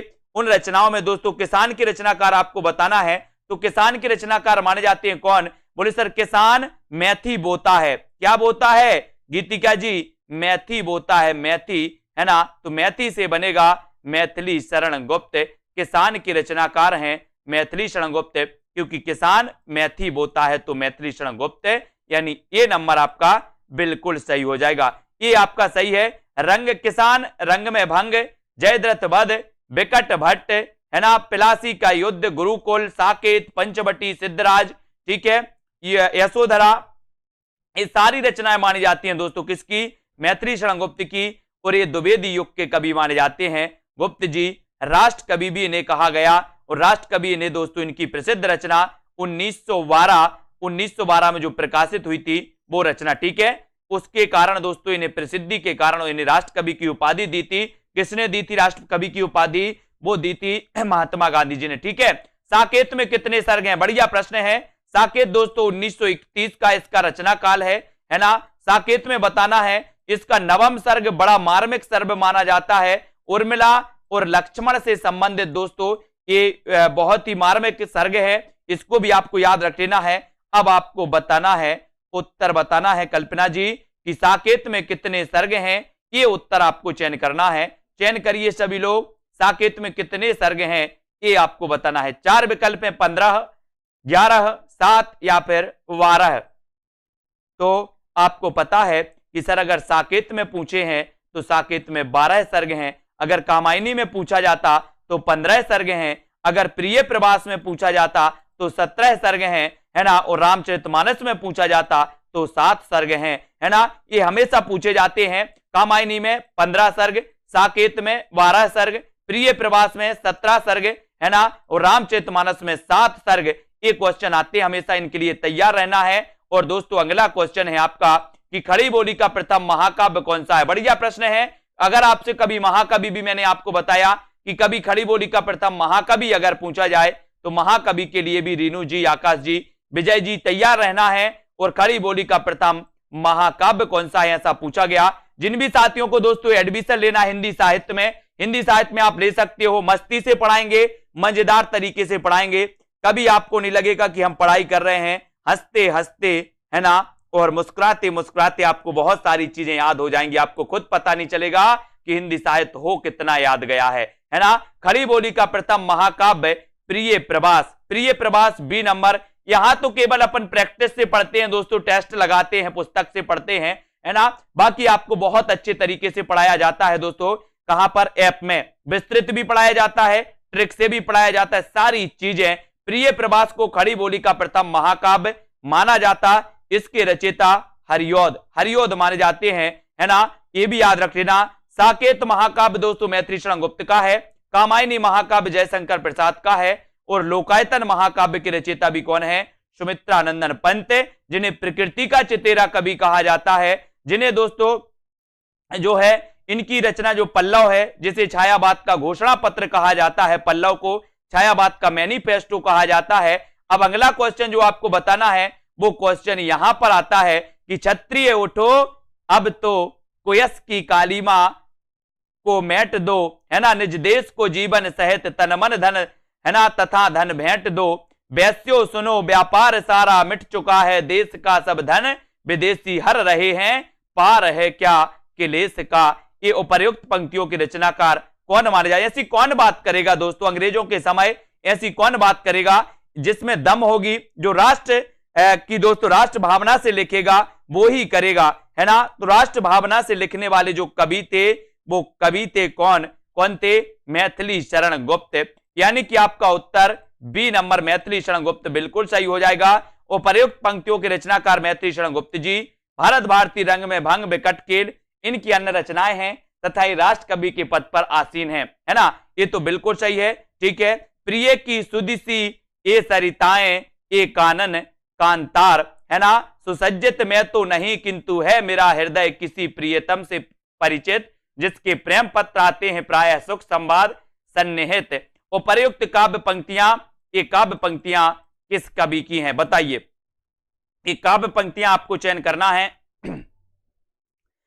अयोध्या से उपाध्याय हरिऔध की हैं, रामनरेश त्रिपाठी या फिर लाला भगवान दीन की। ऐसे कौन से साथी हैं दोस्तों जिन्होंने अभी तक सेल्फ स्टडी क्लासेस का ऐप डाउनलोड नहीं किया? आप ऐप डाउनलोड करिए दोस्तों। जल्दी दोस्तों फ्री आपके लिए टेस्ट सीरीज चलाई जानी है ना, हिंदी साहित्य की। दोस्तों रोज अपन 20 क्वेश्चन की एक टेस्ट सीरीज में तैयार करवा रहा हूं, वो तैयार आपको रोज एक फ्री सभी के लिए उपलब्ध होगी। रोज 20 क्वेश्चन की टेस्ट सीरीज आपको करवाई जाएगी, है ना। तो जिन भी साथियों ने सेल्फ स्टडी क्लासेस का ऐप डाउनलोड नहीं किया वो जरूर कर लें, फायदा ही होगा आपके लिए, है ना। जिनको कोर्स में एडमिशन लेना वो कोर्स में एडमिशन लेकर के पढ़ सकते हैं। और यहां पर आपका बिल्कुल सही उत्तर है राम नरेश त्रिपाठी, यानी बी नंबर आपका बिल्कुल सही है। बी आपका राइट आंसर हो जाता है। पंक्तियां त्रिपाठी जी की हैं, त्रिपाठी जी, है ना।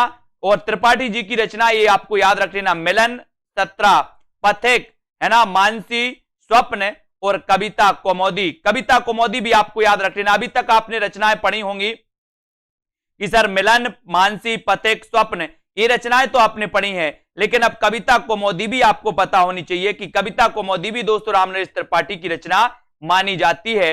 इसको सभी लोग याद रख लेना,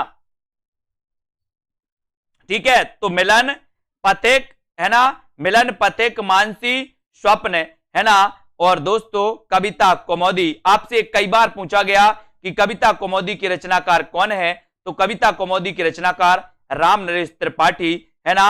और दोस्तों क्या होता है, ये राम नरेश त्रिपाठी जी की कविता कौमुदी और राम नरेश त्रिपाठी द्विवेदी युग के श्रेष्ठ कवि माने जाते हैं, द्विवेदी युग के, ठीक है। बहुत बढ़िया। मिलन के पथ पर मानसी का स्वप्न देखा, हरिओम जी क्या बात है। मिलन के पथ पर मानसी का स्वप्न देखा, बिल्कुल देखो भैया, है ना, कौन रोक सकता है आपको। स्वप्न देखो, है ना, बिल्कुल देखो, क्योंकि फ्लैशबैक शैली में देखते होंगे। स्वप्न कौन सी शैली में देखते? बोले सर हम फ्लैशबैक शैली में देखते हैं। हरिओम जी देख रहे हैं अपना, है ना। हिंदी के मानकीकृत स्वरूप पर सबसे पहले किसने विधिवत विचार किया? 49 का उत्तर चयन करिए, बताइए। हिंदी के मानकीकृत स्वरूप पर सबसे पहले किसने विधिवत विचार किया था, ये बताना है। मानकीकृत के लिए बताना है और उत्तर क्या हो जाता है, उत्तर बताना है। और उत्तर का बिल्कुल सही उत्तर हो जाएगा कि दोस्तों हिंदी के मानकीकृत स्वरूप पर सबसे पहले किसने विधिवत विचार किया था, तो वो किया था आचार्य महावीर प्रसाद द्विवेदी ने। इन्होंने हिंदी के मानकीकृत पर दोस्तों विचार किया था, यानी कि ए नंबर आपका बिल्कुल सही हो जाएगा। ठीक है, ए नंबर राइट आंसर हो जाएगा। सभी लोग वीडियो को लाइक जरूर कर देना साथियों, जो भी हमारे साथियों है ना हिंदी साहित्य से संबंधित हैं। हिंदी के मानकीकृत स्वरूप पर सबसे पहले आचार्य महावीर प्रसाद द्विवेदी ने विधिवत विचार किया और आचार्य द्विवेदी जी ने सरस्वती पत्रिका के संपादन करते हुए हिंदी के मानक रूप तथा लेखन में एक रूपता की बात की थी। एक क्वेश्चन आपके लिए जल्दी से बताना है आपको कि सरस्वती पत्रिका के संस्थापक कौन थे, बताइए। चार विकल्प नहीं दिए जाएंगे आज आपको ही उत्तर बताना है।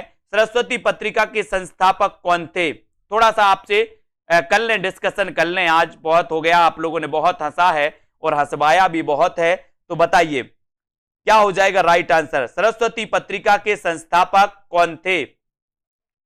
संस्थापक बताना है। सरस्वती पत्रिका के बारे में बात हो जाए, सबसे पहले ये दोस्तों काशी से प्रकाशित होती थी, बाद में ये प्रयाग से, है ना, बाद में ये प्रयाग से प्रकाशित हुई। ठीक है, ये भी याद रख लेना। तो सरस्वती पत्रिका के संस्थापक कौन थे, ये उत्तर आपको चयन करना है। तो कौन बता रहा है? सबसे पहले चिंतामणि घोष, है ना, बहुत बढ़िया, चिंतामणि घोष आपका बिल्कुल सही है। चिंतामणि घोष इसके इसके संस्थापक माने जाते हैं। अब आपको दूसरा क्वेश्चन दिया जाता है कि दोस्तों सरस्वती पत्रिका के प्रथम संपादक कौन थे? देखो कुछ लोग महावीर प्रसाद द्विवेदी लगाए जा रहे हैं। भैया क्वेश्चन समझना है, इसलिए तो मैं बोलता हूं कि क्वेश्चन में कंफ्यूज है बहुत सारे लोगों में, है ना। हमने पूछा संस्थापक कौन थे, तो आपका उत्तर होना चाहिए चिंतामणि घोष संस्थापक थे। अब आपसे पूछा कि प्रथम संपादक कौन थे, प्रथम संपादक कौन थे, तो आपका उत्तर क्या होना चाहिए, है ना। प्रथम संपादक कौन थे, तो आपका उत्तर होना चाहिए बाबू श्याम सुंदर दास प्रथम संपादक थे। और आपसे पूछा जाएगा कि 1903 में संपादक कौन बने थे, तो उत्तर क्या लगाओगे? महावीर प्रसाद द्विवेदी। ये तीन क्वेश्चन कंफ्यूजन वाले होते हैं, कभी संस्थापक पूछ लिया जाता है तो आप संपादक लगा के आते हो, कभी संपादक पूछ लिया जाता है तो महावीर प्रसाद द्विवेदी लगा के आते हो। ऐसा नहीं करना है अब आपको, है ना। संस्थापक पूछे तो संस्थापक लगाना चिंतामणि घोष, संपादक पूछे तो संपादक लगाना है दोस्तों प्रथम संपादक में श्याम सुंदर दास, और 1903 में कौन बने थे, तो क्या बताओगे? महावीर प्रसाद द्विवेदी। ठीक है, बहुत बढ़िया। अब यहां पर दोस्तों आती है एक पंक्ति और आपसे पूछी जाती है कि अधिकार खोकर बैठे रहना यह महादुष्कर्म है, न्यायार्थ अपने बंधु को भी दंड देना धर्म है। उपर्युक्त काव्य पंक्तियां किस ग्रंथ से उद्धृत मानी जाती हैं? प्रश्न क्रमांक 50। बहुत बढ़िया, सभी को धन्यवाद, है ना। सभी लोग कंफ्यूज नहीं होना, चिंतामणि घोष में, श्याम सुंदर दास में और महावीर प्रसाद द्विवेदी में एक क्वेश्चन पूछे जाते हैं दोस्तों। ठीक है, अब आपको बताना है अधिकार खोकर बैठे रहना, है ना, यह महादुष्कर्म है, और दोस्तों न्यायार्थ अपने बंधु को भी दंड देना धर्म है। ये पंक्ति किसकी है? ये पंक्ति आपको चयन करने, पंक्ति कहां से ली गई है ये बताइए, कहां से ली गई ये पंक्ति? दोस्तों ये सही उत्तर आपको चयन करना है, और आपने चयन किया है कि सर उत्तर हो जाएगा जयद्रथ वध। क्या हो जाएगा? जयद्रथ वध आपका बिल्कुल सही आंसर हो जाएगा। अधिकार खोकर बैठे रहना यह महादुष्कर्म है, न्यायार्थ अपने बंधु को भी दंड देना धर्म है। ये जो पंक्ति है ये जयद्रथ वध, है ना, ये आपको याद रख लेना। और ये जयद्रथ वध के रचनाकार भी कौन माने जाते हैं? बोले सर मैथिली शरण गुप्त, है ना। मैथिली शरण गुप्त की रचना है ये जयद्रथ वध, और द्वापर और कुरुक्षेत्र और रश्मिरथी ये दिनकर की रचना है। अब आपसे पूछा जाता है दोस्तों कि कुरुक्षेत्र के रचनाकार कौन है, रश्मिरथी के रचनाकार कौन है, तो आप बताते हो दिनकर, है ना। और एक और कंफ्यूजन है, रश्मि, है ना, रश्मि रचना किसकी है? तो रश्मि रचना दोस्तों महादेवी वर्मा की है, और रश्मि रथी रचना किसकी है? तो ये दिनकर की है। कंफ्यूज नहीं होना, है ना। इनकी जो रश्मि रचना है दोस्तों ये बौद्ध धर्म से प्रभावित मानी जाती है। किसकी? महादेवी वर्मा की रश्मि रचना बौद्ध धर्म से प्रभावित मानी जाती है। क्वेश्चन पूछा जाता है कि छायावाद में ऐसा कौन सा कवि है जो दोस्तों बौद्ध धर्म से प्रभावित था, ऐसा कौन सा रचनाकार है? तो दोस्तों बौद्ध धर्म से प्रभावित थी महादेवी वर्मा, और उनकी कौन सी रचना प्रभावित थी? तो वो थी रश्मि, है ना। अपन ने इनकी पढ़ी है ना दोस्तों, निहार रश्मि नीरजा, है ना, और सांध्य गीत दीपशिखा, ये सारी रचनाएं आती महादेवी जी की। और उनकी दोस्तों यामा पढ़ी है अपन ने, यामा जो रचना पढ़ी है दोस्तों इनका काव्य संग्रह माना जाता है। और 1982 में यामा के लिए कौन सा पुरस्कार मिला था?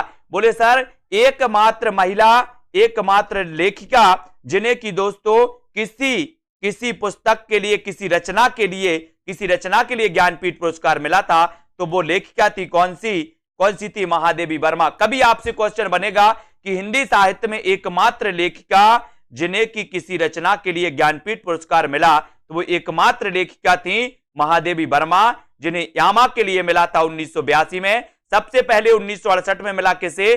चिदंबरा के लिए, जो कि दोस्तों पंत जी की रचना थी। फिर उसके बाद 1972 में मिला दोस्तों किसे? उर्वशी के लिए। और उर्वशी रचना किसकी थी? दिनकर जी की। और एक उर्वशी काव्य रचना जयशंकर प्रसाद की भी है, उर्वशी एक दिनकर की भी है। कंफ्यूज नहीं होना, बहुत सारे लोग यहां कंफ्यूज हो जाते हैं। और 1978 में मिला था कितनी नाव में कितनी बार के लिए? और 1982 में मिला था किसे? महादेवी वर्मा को, यामा के लिए। इन सारी को आपको याद रखना है दोस्तों, ठीक है। हम कौन थे, क्या हो गए और क्या होंगे अभी, आओ विचारें आज मिलकर ये समस्याएं सभी। उपर्युक्त काव्य पंक्तियां किस कवि की मानी जाती हैं? बताइए। 4 विकल्प हैं। प्रश्न क्रमांक 51 का आंसर आपको चयन करना है कि हम कौन थे, क्या हो गए और क्या होंगे अभी। ये पंक्ति किसकी है? ये पंक्ति सभी लोग बताना है और उत्तर क्या हो जाएगा। ये पंक्ति कहां से ली गई दोस्तों? और ये पंक्ति आपने बहुत बढ़िया तरीके से बताया है कि सर ये जो पंक्ति है, ये पंक्ति मैथिली शरण गुप्त की है। यानी कि बी नंबर आपका मैथिली शरण गुप्त बिल्कुल सही आंसर है। जिन भी साथियों ने बताया उनका आंसर बिल्कुल सही है ना। बी नंबर आपका राइट आंसर। हम कौन थे, ये समस्याएं, है ना, सभी वाक्य पंक्तियां मानी जाती हैं दोस्तों गुप्त जी की। और प्रकाशन काल की दृष्टि से मैथिली शरण गुप्त के काव्य ग्रंथों का सही अनुक्रम आपको बताना है। बताइए। प्रश्न क्रमांक 4 और 4 में आपको पता है, 4 में बताना है दोस्तों आंसर क्या हो जाएगा। मैथिली शरण गुप्त के काव्य ग्रंथों का सही अनुक्रम चयन करना है। जो भी हमारे साथी जूनियर टेट एग्जाम की तैयारी कर रहे हैं, मैं एक लास्ट में बहुत अच्छी टिप्स भी दूंगा, है ना। पढ़िए और निरंतर अध्ययन करिए। ये क्लास रोज अपनी 9 बजे होती है दोस्तों, हिंदी साहित्य की, कंटिन्यू 1 साल से चल रही है और 1 साल तक आगे तक चलती रहेगी, ठीक है। पढ़ते रहिए। जिन भी साथियों को कोर्स में एडमिशन लेना, कोर्स में एडमिशन लीजिए। मात्र 1200 रुपए कोर्स की प्राइस अपन ने रखी है, जो दोस्तों सभी के लिए ज्यादा नहीं है ना, क्योंकि 3-3, 4-4 हजार आपको हिंदी साहित्य में लग रहे हैं। लेकिन दोस्तों ये अपना क्या चलता है यहाँ पर, बोले सर सुदामा पांडे का प्रजातंत्र चलता है, ठीक है। तो 1200 रुपए में आप दोस्तों आज ही एडमिशन लें और बढ़िया तरीके से अपनी पढ़ाई चालू कर दें, जहां पर आपको टेस्ट भी, व्याकरण भी, है ना, ट्रिक भी, विस्तृत अध्ययन भी, सब कुछ, ठीक है। प्रकाशन काल की दृष्टि से मैथिली शरण गुप्त के काव्य ग्रंथों का सही अनुक्रम क्या है? तो अनुक्रम है जयद्रथ वध, पंचवटी, यशोधरा और विष्णुप्रिया। ये इनकी दोस्तों क्रम माने जाते हैं। जयद्रथ वध 10, पंचवटी 25, यशोधरा 32, है ना, और विष्णुप्रिया 57, ये माने जाते हैं। तो इनके लिए तो बोले सर हम तैयार थे पहले से, है ना। तो ये याद रख लेना दोस्तों। कभी कभी जयद्रथ वध की रचनाकार कौन है? तो मैथिली शरण गुप्त। पंचवटी के रचनाकार कौन है? मैथिली शरण गुप्त। यशोधरा किसकी रचना है? तो यशोधरा ये खंड काव्य माना जाता है, इसको भी याद रख लेना है, ठीक है। अब यहां पर याद रखेंगे कि विष्णुप्रिया के रचनाकार कौन है? तो विष्णुप्रिया याद रख लेना। कई बार दोस्तों कंफ्यूज होते लोग, बोले सर रसिक प्रिया केशव दास, है ना, रसिक प्रिया केशव दास। और दोस्तों विष्णुप्रिया ये दोस्तों मैथिली शरण गुप्त की कवि प्रिया के रचनाकार भी कौन माने जाते हैं? केशव दास, ठीक है। बहुत बढ़िया तरीके से दोस्तों आज अपने पढ़ा, है ना। अब आपके लिए थोड़े से कुछ मैं पूछ लेता हूं। आज अपन ने द्विवेदी युग के बारे में पढ़ लिया है। द्विवेदी युग के कुछ और प्रश्न हैं जिनके बारे में अपन यहां पर चर्चा करेंगे, है ना, कि द्विवेद खड़ी बोली का पहला महाकाव्य कौन सा है? तो ये तो आपको पता ही है, प्रिय प्रवास है, सभी को पता है, ठीक है। मैथिली शरण गुप्त के दोस्तों रचनाओं में इनकी रचनाएं दोस्तों ली जाती हैं कि चुभते चौबते हैं इनकी, पद्म प्रसून है, चौके चौपदे। एक क्वेश्चन आपके लिए है, आपको बताना है कि अयोध्या से उपाध्याय हरिऔध की प्रथम रचना कौन सी थी? अयोध्या से उपाध्याय हरिऔध की प्रथम रचना कौन सी थी? जल्दी से बताइए। ये महाकवि कहे जाते हैं, खड़ी बोली के प्रथम महाकवि। चयन करिए और कमेंट में लिखिए फटाक से। देखते हैं सबसे पहले कौन उत्तर बताता है। अयोध्या से उपाध्याय हरिऔध की प्रथम रचना कौन सी थी? कमेंट में लिखना है। भारत भारती तो सभी को पता है, लेकिन हरिऔध के बारे में आपको बताना है कि कौन सी रचना प्रथम थी। प्रथम कौन सी थी ये बताइए। और प्रथम रचना के बारे में पूछा गया तो प्रथम रचना कौन सी थी हरिऔध जी की? बताइए। मंजू यादव जी, रविंद्र जी, करम संधू जी, रश्मि सिंह जी बताइए, सुनील शर्मा, सीता देवी जी, बहुत बढ़िया आंसर आया है। कुछ लोग रस कलश बता रहे हैं, रस कलश नहीं बताना है, अपन को बताना है दोस्तों अयोध्या से उपाध्याय हरिऔध की जो रचना थी वो रचना कौन सी थी? कृष्ण शतक। कौन सी रचना थी? कृष्ण शतक। इसको याद रखेंगे, कृष्ण शतक रचना थी दोस्तों किसकी? अयोध्या से उपाध्याय हरिऔध की, और ये प्रथम रचना मानी जाती है इनकी, ये आपको याद रख लेना है। ठीक है, बहुत बढ़िया, सभी लोगों ने राइट आंसर बताया है। रस कलश नहीं थी इनकी पहली, इनकी पहली थी कृष्ण शतक। याद रख लेना, कंफ्यूज नहीं होना, कृष्ण शतक इनकी प्रथम रचना थी हरिऔध जी की। इन्हें कवि सम्राट भी कहा जाता है। इन्हें क्या कहा जाता है? कवि सम्राट। कवि सम्राट की उपाधि दी गई थी दोस्तों नागरी प्रचारणी सभा द्वारा, है ना, किसे? अयोध्या से उपाध्याय हरिऔध को। याद रख लेना हरिऔध जी के बारे में। और दिवस का अवसान समीपता, गगन था कुछ लोहित हो चला, किस कवि की पंक्तियां हैं? बताइए, दिवस का अवसान समीपता, गगन था कुछ लोहित हो चला, किस कवि की पंक्तियां हैं? ये आपको चयन करना है। कल सुबह 9:30 बजे पूरा द्विवेदी युग की एक पूरी क्लास आएगी दोस्तों, सुबह 9:30 बजे मैराथन क्लास आएगी, है ना, उसको भी आप देखें। पूरा द्विवेदी योग के लिए आपको प्रेषित किया जाएगा, एक बार में द्विवेदी योग को कंप्लीट करिएगा। ठीक है, जितने भी महत्वपूर्ण प्रश्न होते हैं सुबह 9:30 बजे जो क्लास आती है उसके दौरान। ठीक है, तो दिवस का अवसान समीपता, गगनता कुछ लोहित हो चला, ये पंक्तियां पूछी जाती हैं। तो बोले सर ये पंक्तियां तो हैं हरिऔध की। किसकी हैं? हरिऔध, अयोध्या से उपाध्याय हरिऔध की है।